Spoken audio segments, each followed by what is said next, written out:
আল্লাহর হাবিবের রওজা শরীফ দেখে আমি সহ্য করতে পারি না রে আবু বকর, বিদায় দাও, আমি চলে যাব। চলে গেলেন নবীর পাগল। সিরিয়ান দামেস্কে যাওয়ার পরে কিছুদিন পরে নবীজি স্বপ্ন দেখায়, কিরে বেলাল, এটা কেমন জুলুম, কতদিন হলো তোমার কণ্ঠের আজান শুনি না। বেলাল রে, তোর কি মন চায় না আমি নবীর জিয়ারতে আসতে? বেলাল আয়, আমি নবীর জিয়ারতে আয় রে বেলাল আয়, কতদিন হলো তোমার কণ্ঠের আজান শুনি না।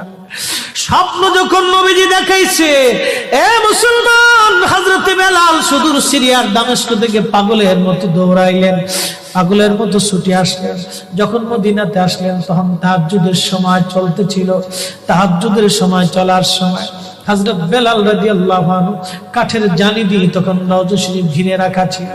ওই জালির পাশে বসে বসে জালির সঙ্গে মাথা ঠেকাইয়া নবীর পাগল বসে বসে গুনগুন গুনগুন করে কাঁদে আর বলে, হুজুর, আপনি আসতে বলেছিলেন, গোলাম এসে হাজির হয়েছে।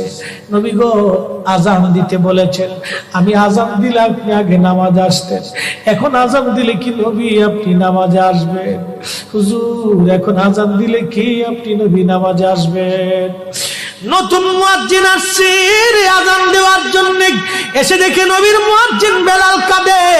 ডাক দেখে মদিনাবাসী, শুনছো, নবীর মুয়াজ্জিন ফিরে এসেছে, বেলাল আসছে, বেলাল ফিরে আসছে। এই কথা শোনার পরে সব সাহাবী ঘর থেকে বের হয়ে দৌড়ায় এসে দেখে বেলাল কাঁদে। সাহাবীরা বলে, বেলাল আজান দাও, কতদিন হলো তোমার কণ্ঠের আজান শুনি না।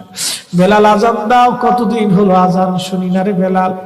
বেলাল বলে, সাহাবীরা রে, আমি আজান দিলে কি নবী নামাজ আসবে বলো? সালমান ফারসি রাদিয়াল্লাহু আনহু ডাক দেখে, সাহাবীরা, আমাদের কথায় বেলাল আজান দিবে না, তোমরা যাও দেখো হাসান আর হুসাইন দুইজন ঘরের মধ্যে